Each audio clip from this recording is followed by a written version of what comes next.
What's going on, everybody? Wilson here, your spiritual hype man, and I'm super happy to be back. Season 3, let's go. Happy 2026 to everybody.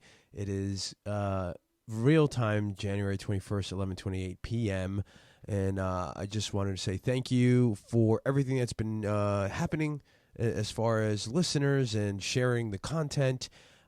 Today I just got finished. I had the opportunity and the privilege to go and speak in front of a professional group today, the PWFC group, Professional Women of Flagler County out here. That was phenomenal. It was great because it's been everything that we've talked about on the podcast, and I was able to deliver it in a 45-minute conversation, education piece. And what better way to start 2026 for Nothing Changes Until You Do podcast than to share with you that event, today's event, right? So this happened a couple of hours ago, and really, I'm super excited for 2026. This season coming up, we have a lot more guests. We have a lot more things in store. Things keep getting better. Obviously, it's been a few weeks since the last podcast, but we are working, right? Definitely on the podcast, definitely on the community, the things that we're doing. The group was able to see something that I haven't shared with anybody yet, but we are going to be putting out there for our listeners, our community, anybody who wants to be part of the community. I know I've been talking about it for a while, and then, you just have to take those actions, kind of the things that we keep talking about. So I hope you had a great first couple of weeks of the new year. Remember, it's just the thoughts in our head. And remember, it's just influence, right? Influence creates the thought creates the emotion drives the action or inaction, and that gets you your outcome. And so listen in, enjoy it, because I just watched it again, and you know what? I think it was great, right? I think we delivered. I think the framework is awesome. We keep building on the framework. I keep talking about it, and I think this is going to be a framework that is going to outlive my time here. Okay, we talk about a little bit about that in terms of the discussion today too. But this is something that I want to leave behind as part of legacy. Use vocabulary, whatever vocabulary. But I think the more that we reinforce this as a framework and use it, the better decision-making skills that we're always going to acquire and always going to have, and it's going to help whoever's out there that needs it move in the right direction. So enjoy it, keep crushing it. I love you guys. Thanks again, and don't forget, nothing changes until you do. And we'll see you in the next one. Peace. All right, everybody's good. Okay, we got enough sugar. Please don't crash. Water, paper. All right, cool. We're gonna get started, right? All right, so welcome everybody. Welcome to class, NCUYD Academy today. Happy New Year. How are you doing? Round of applause. Okay, so I'm gonna ask a lot of you. No, I'm not a lot, but just a few things. So I know end of day. Today's Tuesday. Everyone's doing work. Today's Wednesday. And so I know as a business owners and things like that, we're stuck to the phone, and all I'm going to ask is for the next 45 minutes to just be like in tuned. Okay, just be here, be present. Okay, we got laundry to do, we got dishes to do, we got things that we got to do, but honestly, like for 45 minutes, just everyone take a quick deep breath with me. There we go. Now I'm going to ask you guys, ladies and fellas, to close your eyes for a second. Just a couple deep breaths. Okay, and now I want you to just, when you take the deep breath out, like just be in tune to like right between the forehead, what people like to call the third eye. Big deep breath. You ready? And just stay conscious of that for a second. Now let it go. Okay, one more, and this time you're going to focus on your feet and your arms and legs. Ready? Just going to focus on that. Ready? 3, 2, 1. Big deep breath. And then just focus on your arms, your legs, feel your toes, all that stuff. Just be present in terms of the body. Ooh. You feel that, right? Okay, great. Awesome. Keep your eyes closed, or if you open them, close them again. I'm just going to play you a quick video. Just be in tune and just listen for a second, okay? Here we go. All right. All right, to improve. Everybody again, take one quick deep breath and close your eyes. Things humans were never meant to see. Can you just share with us the research around believing in your capacity to improve your life or the life of somebody else? Sometimes scientists use the term agency. Feeling agency is a sense of control over your future. Al Bandura, he no longer alive, but he was at Stanford University, and he identified 4 drivers of agency.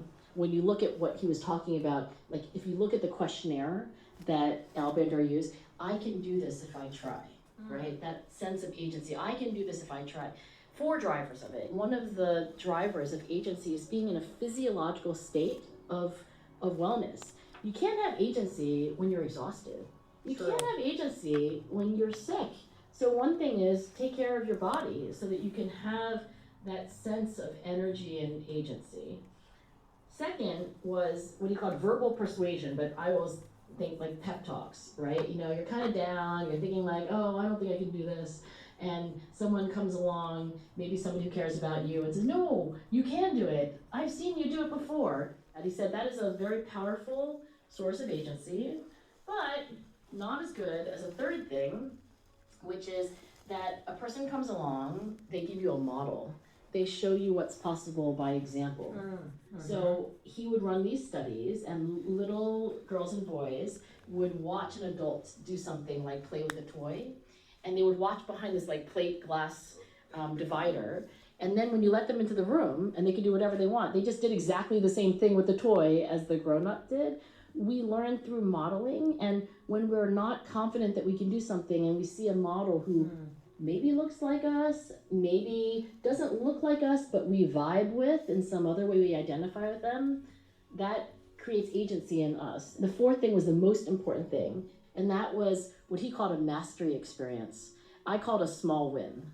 You want someone to have agency, they need a small win. Every Olympic coach knows this. You have an athlete that loses a race and then another race, and all of a sudden they're in a rut. You know what they need? They need a small win. They need it in some way, like they are trying to do something in practice and they did it in practice. They tried to adjust their elbow by a little, they did it. So I think that when we find a person in our lives, maybe ourselves, you know, where there's a real lack of hope, to me, the most important thing is to find something that can be that little victory that gives you hard evidence that you can do something if you try. Boom. Okay, we can open our eyes now. That's it. Thank you for coming. Appreciate it. Okay, and that was Mel Robbins. You know, I'm not sure if some people may know who Mel is. You know, great story as well. And then the person there is a professor. I can give you all that information, but she's got a bunch of alphabets, you know, after her name, which is amazing. So, in essence, it came across today, and I was like, wow, what serendipitous thing is happening here, or is it just the algorithm? Because that's kind of what I want to talk about today. That's what I want to share with you today, is a framework. And so I want to give you a little context first in terms of, Wilson, who the hell are you, and how did, you know, why should we listen to you, right? Is ultimately the thing. It's like, what's your credibility here? What are your letters after your name, or what's the, who are you and why, right? So I just want to give a little feedback in terms of growing up, how I grew up. I grew up in Colombia, right? And I was raised by like my 3 aunts, my grandmother, and my grandfather. So from 0 to 5, I grew up in Colombia. My mom was out here trying to make it happen in America. And then after that, I lived with my bio dad for like about 6 to 8 months. And then one day my mom just came and picked me up. And then I was like, oh, okay, now I'm living with my mom. So I lived with my mom since I was 5 till about, I got kicked out around 16. So you know, I've seen, and there's a lot to go, right? So on the macro level, there's a lot there, like in terms of just the childhood, like what I went through, certain things I had to like adjust with. And then also coming here, my mom didn't speak English, so I had to communicate for her. At 8 years old, I was communicating with adults. So I think that's where a lot of my skill in terms of being able to communicate, understand people, like reflect with people. I've seen a lot of perspective within, how old am I? 28 years of my life. Not 28, but so there's been a lot of perspective, okay, just based on that alone, but then also just different paradigms of understanding, you know, being included and then being excluded, right? Like friend groups, things that, you know, we all want to be included in and then we don't, and those things, everyone's got their journey, everyone's got their early chapters. And then also just, I've been on the paradigm of abuse, right? So I think there's a generational thing with that word in the context and everything that's included there. but I've been on both sides of being abused and then also being the abuser. So I've seen both sides, and I've understood, now, like the more I reflect on things, now I start understanding, oh wow, this is what, drove this, and this is what, so I just wanted to give you that in terms of how I grew up, the things I've been through. Like I've had police officers draw guns on me. Like I've had it done 3 or 4 times based on like the level of craziness that the level that of craziness at where I was in that moment, right? At that part of time. So I've done that. I've also, volunteered and did a bunch of stuff and created, programs for high school kids, motivated people, things like that. So I've seen a lot, and this is where I think for me to be able to share all these things and everything I went through, and then I've created almost like a framework to make it easy for you to understand, like, how did you go from like being this crazy guy or like still being you, but being crazy and then come back and doing all these and then everything that you've gone through. So I've basically taken all of that and I'm going to give that to you today. Okay, so that was the beginning. And then before I start, I also want to just make it clear that there's an appreciation that I have for females, right? For you as women. And men too, obviously men is great. We're great, but we're not as great. And here's why. and I just want to, okay, because here's the thing. On a macro level, okay, women, let's just start off with this. You give birth, okay? So you give life, right, to whatever, whether it's another female or another male, but you provide that to like the human species. Like that alone on a macro level is huge, right? On top of that, there's two, right? You have women in terms of biology and then women in terms of what we deem to be true as society, right? Like what it means to be a woman in society, what we accept now, what we accepted 40 years ago, and things change, right? But because of that, like you as a woman, not only do you give birth, but then you had to be a professional, be a supportive wife, aesthetics, right? Like there's a specific aesthetics based on what what women do and XYZ. Heels, right? If you wear them or not, but like you can go 8 hours wearing heels for work. It's like I don't think I'd be able to do that, right? Laundry, dishes, kids, and then still being supportive to your other half, your partner, et cetera, et cetera. So like there's all these things and all these facets, and yet for the longest, there's this discrepancy between like female and male, which again, to me, that's a whole nother conversation, but I understand that just comes from like thousands of years ago when like power meant just brute force, right? When we correlated that like, oh, we're powerful because we can bench press more, right? But in essence, the level of emotional like fortitude and power that women have to go through everything that they have to go, birth, and all of these other things that you do to become a professional and do what you're doing, I just want to say that I understand it and I appreciate it, so I want to start with that. Does that make sense, yeah? All right, so round of applause for you. And for guys, we're great too, but come on. All right, so that being said, there's 3 outcomes today that I'd love for you to leave with. And it's this. It's one, just higher awareness, like an awareness on the framework, on these things of actually what's driving change. 2, a framework that you can actually implement very easily into any decision that you're trying to make right now, whether it's work, relationship, or anything like that. I'm going to give you a framework for that. That all we have to do is just keep it close to us. If you keep it close to us, then you're going to remember to do it. And the more you do it, the more it becomes a habit, right? So, and the third thing is obviously the energy, because obviously I'm the hype man. I want to provide you some energy. That being said, I'm going to take my coat off now because it's fine. Okay. There are 3 levels of change, and I don't have, where's this? I don't know if we have microphone. Oh, yeah, the microphone. Thank you, Patty. All right. Microphone. I have a question. Is there another marker somewhere? And that's the one thing that I didn't. If not, we're just going to have to shake it. Yeah. Dry erase. Yeah, if we can do that, that'd be great. Okay, thank you. All right. Let me just pop this in here like this. Get comfortable. Obviously, I can wear a suit. That's fine. All right. So 3 levels of change, and feel free to write them down if you want. So level 1, you're unaware. Okay, unaware of change. Level 2, you are aware, but what do you think happens? We're aware that we need to make a different decision, But what happens? We don't do it. We procrastinate or we just do it, right? So a good example for me, it's like, okay, Wilson, this is the moment where you shouldn't yell and scream and go crazy. I yelled and screamed and went crazy, right? We know that we shouldn't, but we still do, right? But we still do it. And then level 3 is what? Yeah, absolutely. So making the change and actually making the decision or taking the action to change, okay? Now, the thing that I'd like for us to understand is, one, unaware. If you're unaware, then it's going to take something to hit you upside the head and be like, what's going on here? Typically, you wake up and you're like, I don't like the way I'm feeling, right? That's it. And then there's something has to change. So when that happens, then you're at 2, you're like, okay, well, I need to do X. I need to fill in the blank for yourself, whatever that means to you. I need to do X so I can get Y. And so sometimes we're like, okay, we're going to do it, we're not going to do it. You do it, you don't do it. The thing is, when you do it, there's got to be a positive reinforcement here. Like once you do it, you're like, oh, that's what it feels like if I don't yell and go crazy. Now everybody's not upset. The family is in their own separate rooms. I'm just talking personally with me, right? Like I used to be like, this is where you don't scream.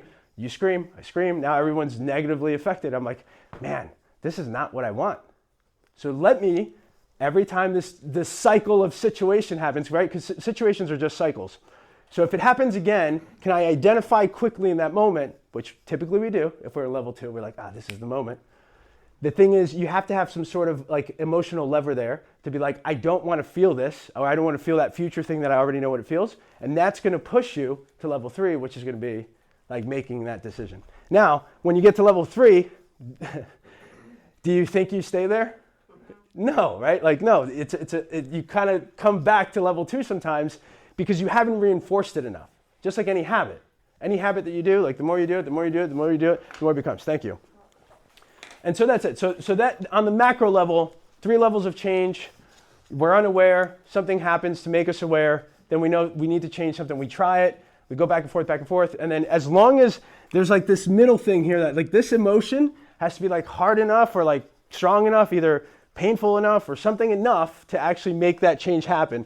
And then when you do, you just have to give yourself enough grace here and really just be like, man, that felt really good. It felt better than what it would if I did, level 2, like whatever that decision was. Does that make sense? Yeah. Okay, cool. All right. So we're good there with change, levels of change. All right. What's next here, Wilson? All right, levels of change. Okay. You guys, ladies and gentlemen, you already wrote down what you'd like to work on? Okay, cool. Then we're good. All right, so now I'm going to give you the macro truths. I'm going to work on macro truths. So the first truth is this, okay? Emotion. That's the only macro first thing truth. Like everything we do in life is to obtain or attain an emotion. It doesn't matter what you're doing. At the end of the day, try to think of something you did recently, just a decision you made. Why did you make it? Why do we want, the house, the car, the vacation? Why do we want the new, the sneakers or this? Or, why do we do that? Boil it down. It's an emotion that you're trying to obtain. You're trying to feel happy, right? Included, joy. What else we got? Peace, security, or pride, right? Like it's an emotion that's driving us to make decisions, right? Why did you marry the person you married or are with the person? Why? The feeling of love, companionship, right? Any of those things. So that's what's driving all of our decisions is the emotion aspect of whoever we are. Okay, that's the first truth. Now the second truth is this. Time. Very simple, right? Okay. How many hours in a day? 24 hours. Good. How many days in a year? 365. Where does that come from? I don't know. It's just what we do, right? Like we grew up that way. People taught us. We're like, okay, sure, that's the calendar. I think of days in 48-hour stints. That's kind of how I do it. So that's why I'm 28, not.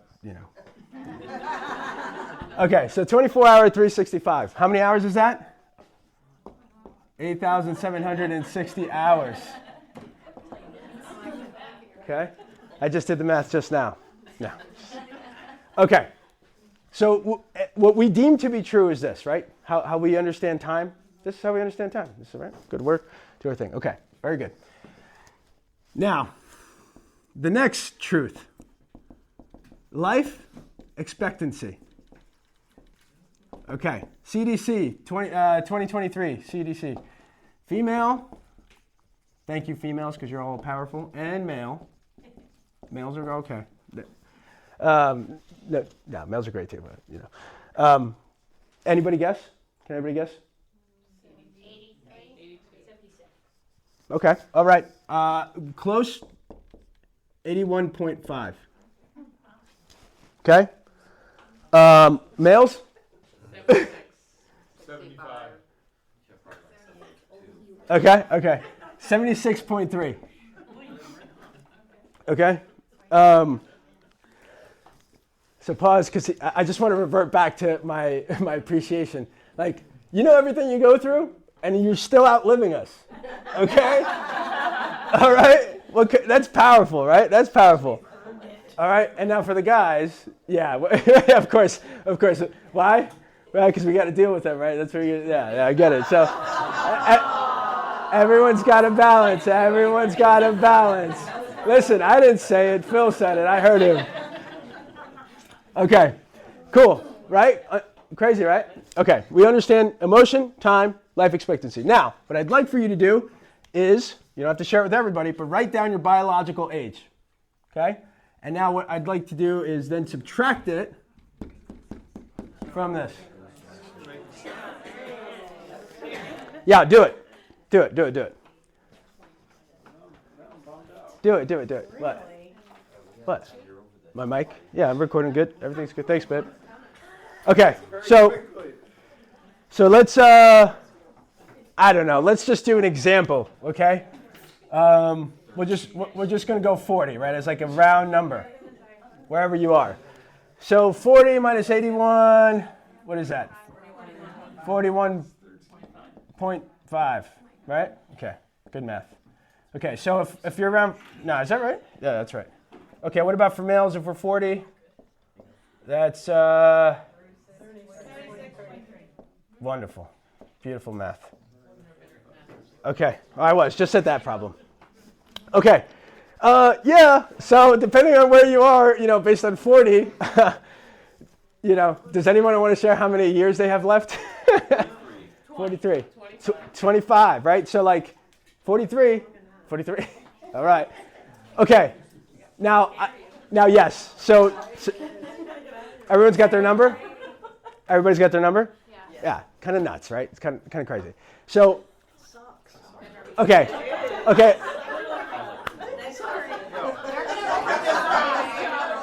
You're welcome. Okay. So exactly. The reason it's not to scare you. Now, like, here's the thing. If I scare you and it's going to push you to do something great and go push you to do what you need to do, then great. Go do it, right? It's not to scare you. It's just to give you perspective as far as the real truths that we deem to be true. Okay, that's it. So, and I did it with Patty today, and Patty was like, she's like, what? And I was like, listen. And so here's my goal. My goal with Patty, because of however many years we have left together, I'm like, look, now that gives us the paradigm or the shift to be like, the best next, fill in the blank of how many years, is for us. Like, everything we do now should be aligned to this makes us feel great and go do what we want to do, whatever it is, with what we can do, right? So, sure, do we want to take tons of trips to all these other places? Sure, can we do that right now? No, but we can go here, we can go there. That's the paradigm shift in terms of why I wanted to share the number, right? So, however many years you have, that's how many years to let's get going, So if there are things that you want to do, things that you haven't done, things that you have on the list, it's time to go do it, right? To figure out a way to go do it for yourself. Because, wherever you land, you got some years. Now, to make you feel, to make everybody feel a little better, multiply this, right, however many years you have left, times 8,760, and then you'll get your hours. So it'll be a much bigger number than what you have, in terms of years. So it'll make you feel quite a little bit better. Okay? No, you do. No, all right. So here's the other thing that I'll say to that. I would add, if you take care of yourself, right? So again, if health becomes a priority, and I think it's important, then you can add a couple more years, right? But what's 5, 6 years? Like, you know what I mean? It's a good amount of years, like, you know what I mean? So I would just say, if that's something that's concerning, definitely get on that health kick, because that's going to help, longevity as well. So then that's a whole nother talk that we can get into. Make sense? Okay. You guys okay? Ladies okay? Okay, cool. Good. All right. You're welcome. Okay. So now that we know how much life we actually have left, let's figure out. Let's actually define what life is.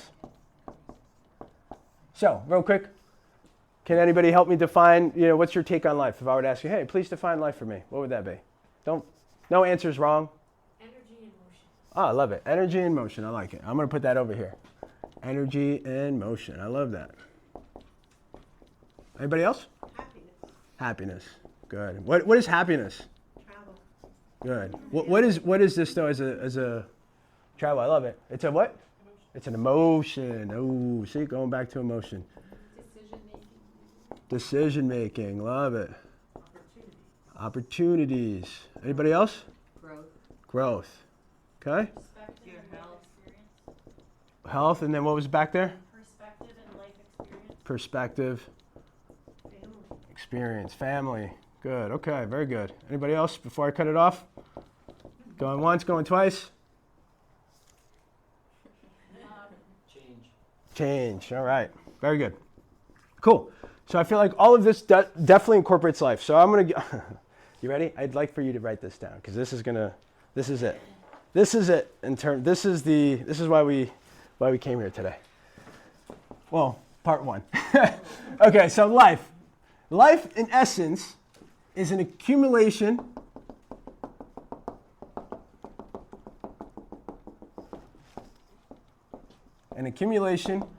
of situations and decisions that we make over time. Whew. I got the scalofrío. All right, that's it. That's all life is at a macro level. Situations, a bunch of situations and decisions that we make over time. And so from the day that we're born to the day that we unfortunately cross the rainbow bridge,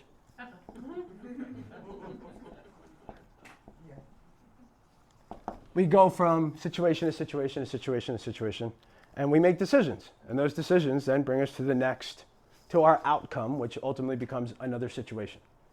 And it's just a cycle. That's all it is. Crazy, right? Okay. So if we understand that life, we deem this to be true, it's just situations, then the next question is, what drives our decisions?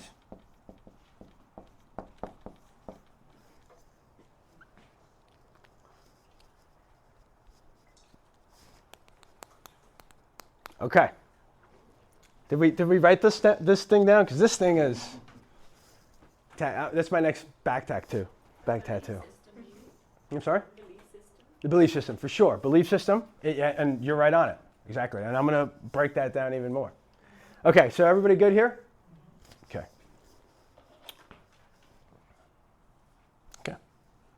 I'm going to leave it up. What drives our decisions? So here's belief system, your belief, your behavior, right? Decisions that we make ultimately becomes your behavior. So I'm going to give you what behavior is. Influence creates thoughts. Thoughts create emotion or drive emotion. Okay? Emotion then drive the decision,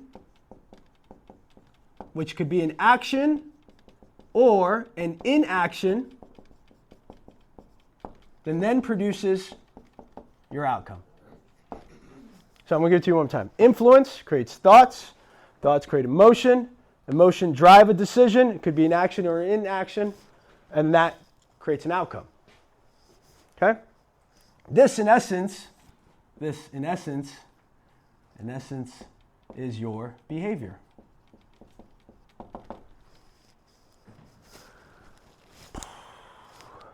Okay? So, decisions, situations, we get to a situation, and we're like, ah, man, we're back at this situation. Level 1, change to level 1, level 2, level 3. This is where it all comes together. So it's all working together, right? Cool. What's my influence? What's the thought? What's the emotion? What's the situation? Sometimes, right, this is a situation. Bunch of people here. You can be by yourself. You can be with, like, random strangers. You can, fall, whatever. Bunch of situations. But really, it's what are we making the decisions on, and what was the influence, what was the thought, what was the emotion, what was the decision? Yeah, that's pretty much life, right? So here's the thing that I've understood, is that the emotion is by far, obviously, the most powerful thing that's going to shape your decision.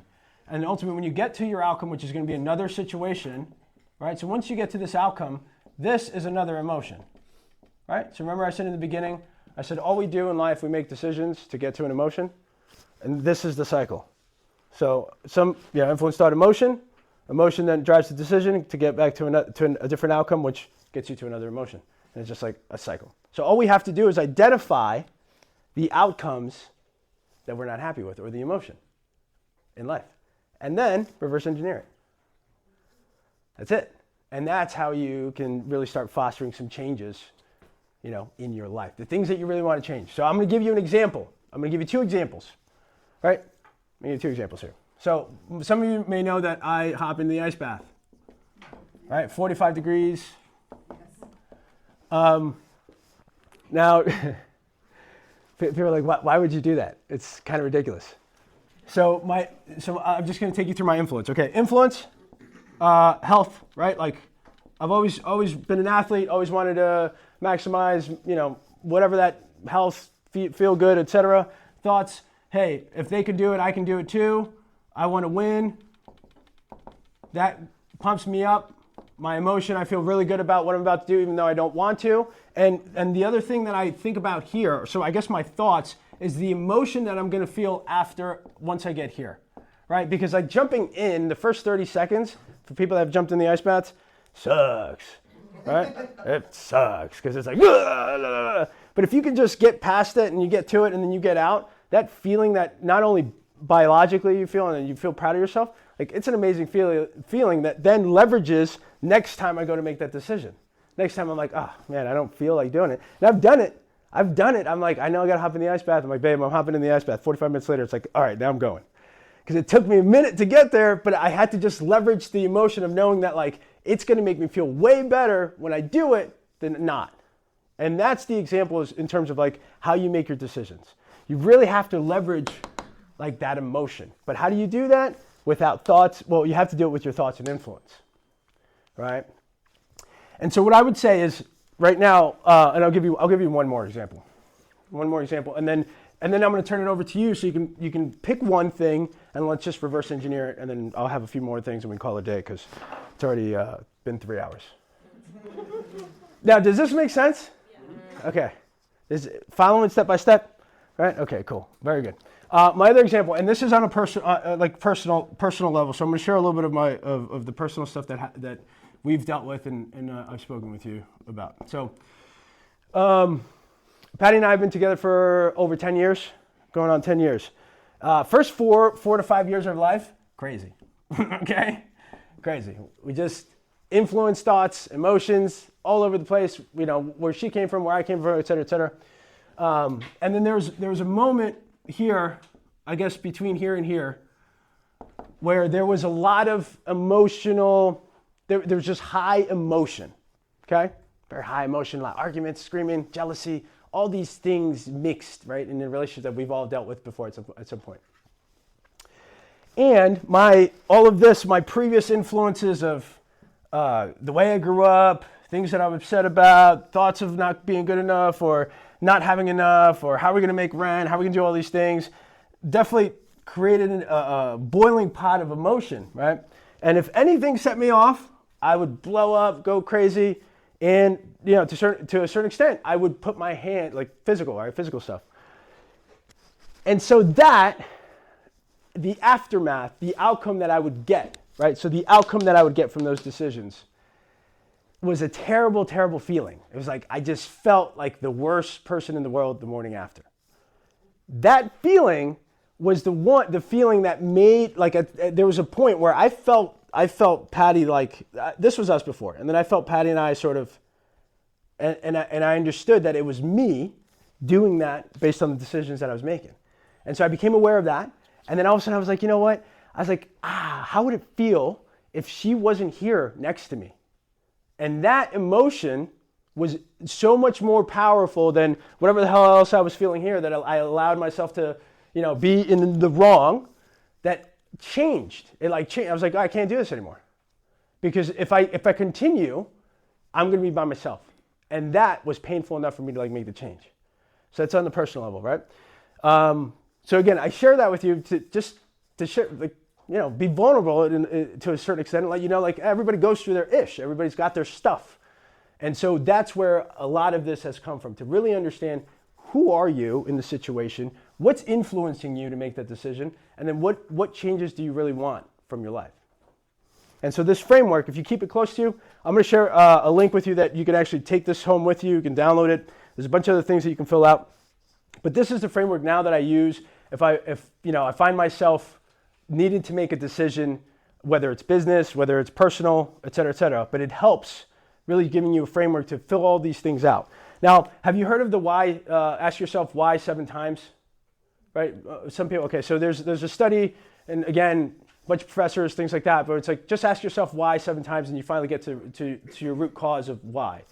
It's the same thing with influence and thoughts. So I'm gonna encourage you right now to do the same thing. Pick one thing that you want to make a change in, like something, whether it's personal or professional, and then what is the outcome that you're looking for? Figure out what the emotion is.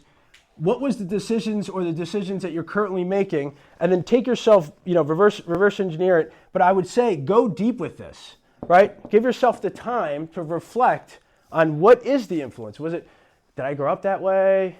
Was it my parents? What am I listening to? Is it my peer group? Like, what are those things that are like influencing that? And then what are the thoughts that come from it? And then that's it. You just work yourself into the emotion and decision. Now, I think the only last thing that I want to mention is, this framework will work, but you have to keep it close, right? So we can listen to it and it makes sense. And it's like a lot of, I feel like we all got the aha moment, but we can go tomorrow and then we go to business and we got laundry and then we got this, and then all of a sudden it's like, oh yeah. And then we revert back to same old, same old. So the one thing that helps me, and it's different for everybody, I'm going to encourage you also to think about what can that help, like what can you do, whether it's journaling, whether it's sticky notes, like I've tried all of it. But as long as it's something that you can remind yourself on a daily, you go to get your coffee. What do you do every day? Get your coffee. Like ask yourself, what do you do every day? And what can I place, even if it's nothing changes until you do, or the button, because now you can reference the button to the framework. So what's something that you can do every day that you do it anyway and you put it close to you so that way you can reinforce these thoughts? And that's it. And that's how I've done it. That's how I've changed from all these other things to really reinforce, the person I am now. So any questions? Yes. Where does ego play in this? It's a good, it's ego. You know what? It's a good question, and if I can just process it, processing. So I think ego, and I'll just talk about. I think ego is just your belief system, right? Like part of your belief system. Like this is who I am. This is what I believe in. This is what I'm gonna do. So again, I think I would revert it back to your behavior, right? So.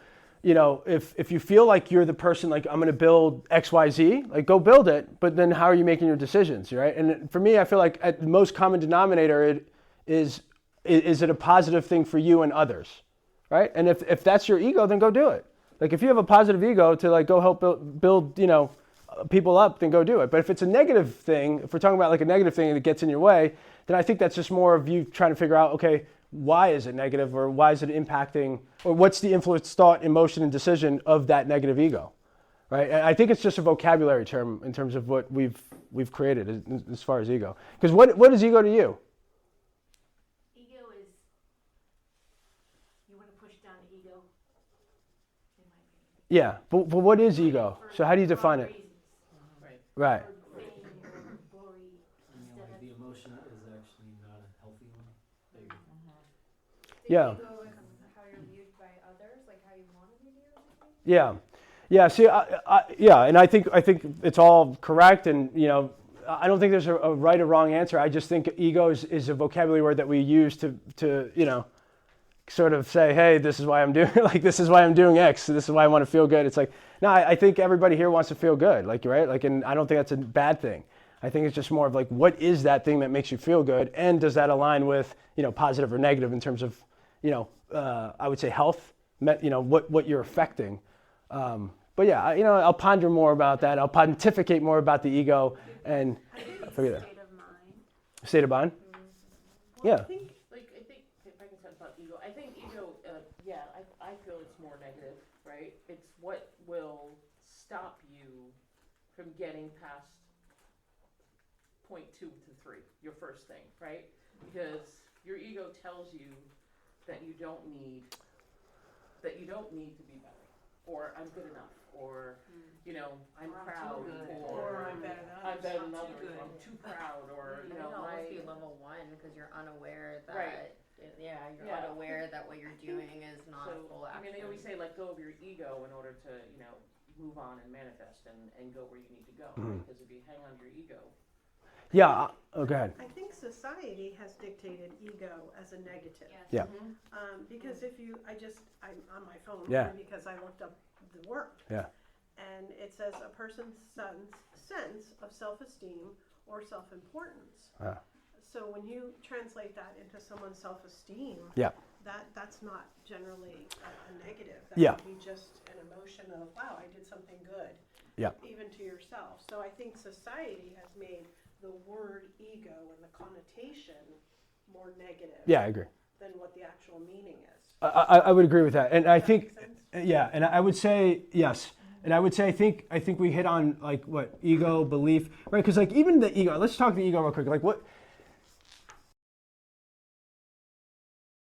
How do you then change to think that you are good enough? Let's say the ego is saying you're not good enough. How do you change that thought? 100%. It's what's your influence telling you that? What's the thought? Why do you have that? And what's the emotion? Right? If the ego is telling you that you're not good enough, you feel bad, you feel upset. What's the decision you're making? It's just this. All right. But if let's say we go from level 2 to level 3, and you finally make that decision, and you feel good, and there's like a positive reinforcement, right? That becomes part of your belief, right? Because this is your behavior, right? You make the decision, you feel good about it, you do it more often than not, doesn't it become a new belief? Right? Right, like when we first started driving, like there was no belief that like, well, sure, we can do it or whatever, or you started your new job, or like the belief, like what was the belief? It's like, I don't know if I can, build to scale and do all of these crazy things initially, maybe, but like the more you did it, the more you started doing, the more positive reinforcement you got, the right decisions that you made, like whatever you needed to do, like, and you got here and you did it, and then all of a sudden it becomes a new belief. You know what I mean? Does that make sense? So I think that's, again,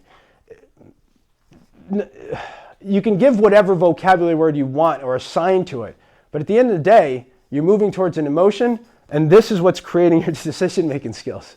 This is what your behavior is. All right, so identify. Does anyone want to share one thing that they're working on, and then we can hit it? Anybody? Well, personal thing for me was just taking more time for myself. Okay, I like it. There's a time where Cool. I wasn't doing that. All right, so Barb, more time for yourself, right? That's the outcome we want. Okay, so that's the outcome we want. Now, going back on what we were talking about the emotion, what's the emotion that you want to feel from that? Just free. Free. Freedom, right? Freedom. So the emotion of just being able to have your alone time or just time to yourself, like the first 5 minutes that we closed our eyes, that felt good, right? That's what you want. Okay, cool. So that's the outcome.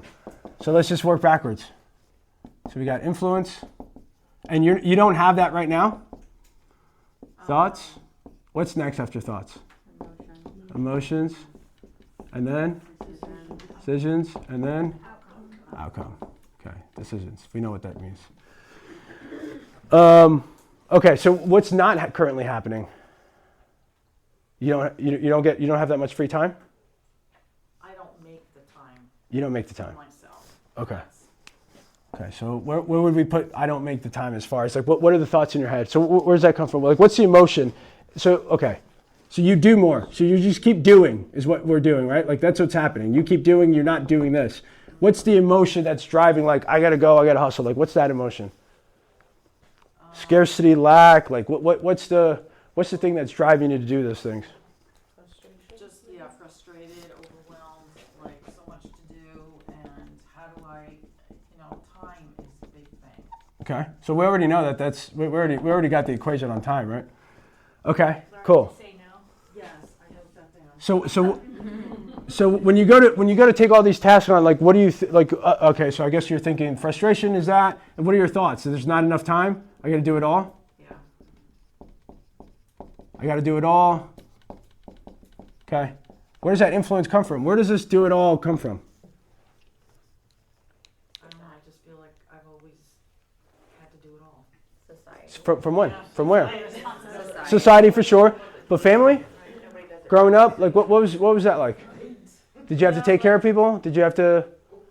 Well, not when I was younger, but like I did take care of my dad and my uncle when they were sick. So like I'm always taking care of people. It seems. Okay, so always taking care of people. And then how long have you done that? Always taking care of like how long? Forever? 20, 30, 40 years? Yeah. I mean, Okay. kids, you have to take care of them. She's not that old. Yeah, right. Of course. It boils down to just being a woman, like you said. We literally carry everything. Okay. And sometimes that is an absolute reality. Yeah. Yeah, but when you look at that whole equation, that whole thing, you made us, figure out how many years we have left. Okay, that's a little scary. Yeah. Okay, because when you get to my age, I ain't got too many years left. Right. Right. So it's like I have to, seriously think about what's really important to me, and I want to do those things. Right. Okay. I have to figure out how to do them. Right.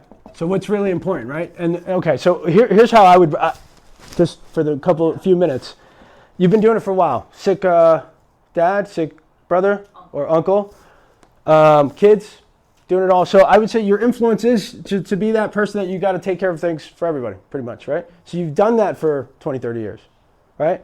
Or 20 years, 18 years, whatever you want to do, right? So you've already been doing that as part of your, unaware that this is what I need to do, right? And you take that on through everything else that you're doing. So for your business, for work, everything else, you're this is your influence that's driving the thought and the emotion then to be the decision. Sure, I'll go here, I'll do that, I'll be that, I'll be here, I'll be that's what's happening, right? So what I would do is based on the life that you have left, now you can leverage that emotion of oh shit, I need to go figure out what's most important to me and let me prioritize that next time I'm making my decision. Does that make sense? Yeah, because that's what I've been doing. So this whole thing is so weird. Right? It's meant to be. And that's it. So I would say that for you is okay, now that you're going to make a decision, someone asks you to do something, is this the most important thing for me on the left, the number of hours I have left? If not, hey, I'm sorry, I would love to, but I can't. I need to take XYZ. And Barb, you can say this when someone's like, hey, this, or it doesn't matter. You say, thank you, I only have 39 Exactly. Yes. And she's like, what? Oh, okay. And no, but for real, think about it. If someone said that to me, I would say, what are you talking about? Yes. But seriously, we have one life. Yes. And this is all that I statistically have. Correct. So I'll get back to you. Right. Correct. You can't get time back. I feel so good. So you have to spend your time. It has to be intentional. You have to Are they spend going to be worth that hour? Yeah. Correct. And if they're not, then you just stop and say, I don't have the hours. Do you want to do it, or are you doing Yeah. it because you feel obligated to? Right. That's Well, what you have to I say. do a lot of that. Correct. Because I want to So now you don't support have to. people, Correct. or I want to, support my daughter, or Yeah. whatever it is. Yeah. Okay, whatever it is.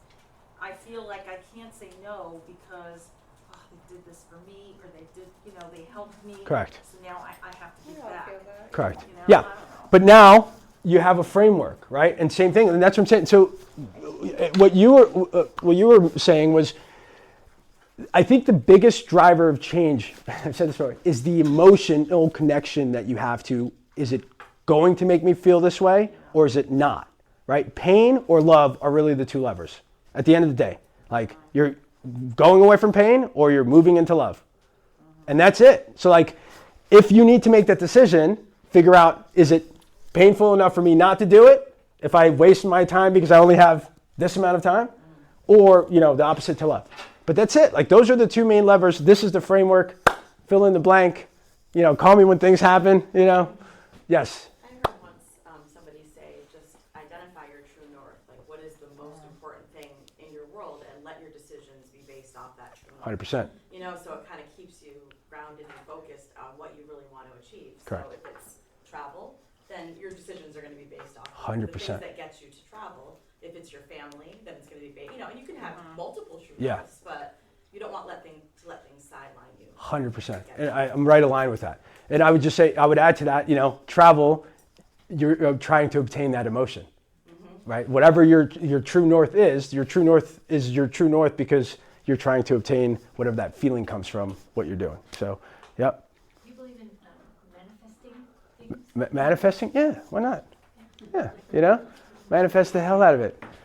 Nothing changes. We manifested it. I think it's just believe it, but believe it, and then more. Again, believing, and then taking the decision, and then those beliefs become, a reinforcing thing that you do, because, you do whatever you want. If things don't come from here, Yeah. then it's not really worth it. Yeah. It has to be something that really means a lot to you, and I think that I feel like I'm that kind of person. Like I give a lot, and it means something to me, so there's a happy medium though. Okay. Yeah, too much. And I would say that the last thing that I want to leave off with is, again, keeping it close, keeping this close to you. I'm going to share something that you guys can scan and then, basically have this. But the other thing is just minimums. So one of the things is just reinforcing through minimums. A couple of months back, saw a picture of myself. I was like, what is going on with this guy? And I was like, I need to start working out, because it just wasn't happening with my physical appearance. And so I was like, well, what is something that I can do, like 5 minutes a day, if I do it every day, that'll get me to where I want, to where I want to be.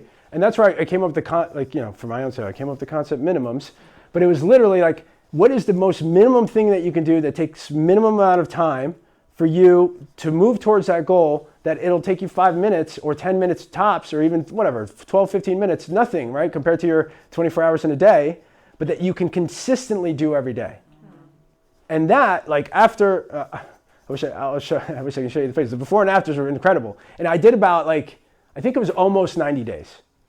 Almost 90 days where every day I was doing whatever I was doing. So doing push-ups, sit-ups, and pull-ups. And I was doing 20 push-ups, 15 pull-ups, and then squats, and then I added that. So it was that, but it was very minimal. And I timed it one time to do all three, and it took me less than 5 minutes. So I was like, if it's less than 5 minutes, why can't I do it every day? And that was my leverage. That was my emotional leverage to be like, let me just go do it every day. And then after I see after I started seeing things, I was like, oh, well, this is great. I'll just keep reinforcing it. So I would say those are the two things. It's keep this close, figure out a way for you to connect it in a way so you do it every day. And then what's your minimums? What are your minimums that you can do to actually reinforce this? So whether it's reflection, whether it's journal, whether it's listening to the podcast, which I have a podcast, I'm going to show you that so you guys can connect to that. And that's, and that's it. And just, any? I think the hardest part is breaking out of the loop or the cycle that you get Correct. stuck in, where you're between 2 and 3, Yeah. you know that there is something that you want to change, and Yeah. you see the problem, but when you're in the moment, Yeah. being self-aware Yeah. enough and catching yourself, Yeah. and be like, oh, we're not going to do that again. 100%. Or reflection Yep. and reinforcing that. That's the hardest part, I think, for human behavior. Yeah, 100%, 100%. If you're in that situation and you actually are like, oh, this is the moment, then you're definitely progressing, right?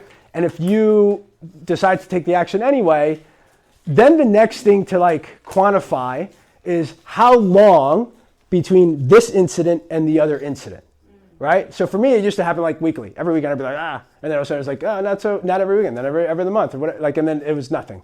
So that's the thing. It's like, and it is self-awareness. And how do you get to self-awareness? Being present. Yeah, being present, giving yourself the time, right? Like what Barb wants, what we did in the first 5 minutes, giving yourself the time to reflect, to like, how do I feel? Like, why did I feel? What did I do? What was the moment? Like, how did I get to this situation and why am I doing it? Like, if we don't reflect, right? Like, again, we have 24 hours in a day, but we're working and doing this and social media and la, la, la. It's like, if you don't have that moment to reflect, then you're never going to be aware of where am I in terms of my level of change. You know, so I would say it's, if you can identify it in the moment, and sometimes that emotion takes over and you still do it, then identify how long till before you do it again. And then if you do it again, then you're there. Then again, that's where you have to be like, okay, I don't want to feel the same feeling that I felt when I did it before. And that's the leverage, the feeling emotion part. That's always going to drive your decisions, either the way that you want to do it or where you're like, oh, fuck, I did it again. Cool? All right, very good. I got one more thing for you.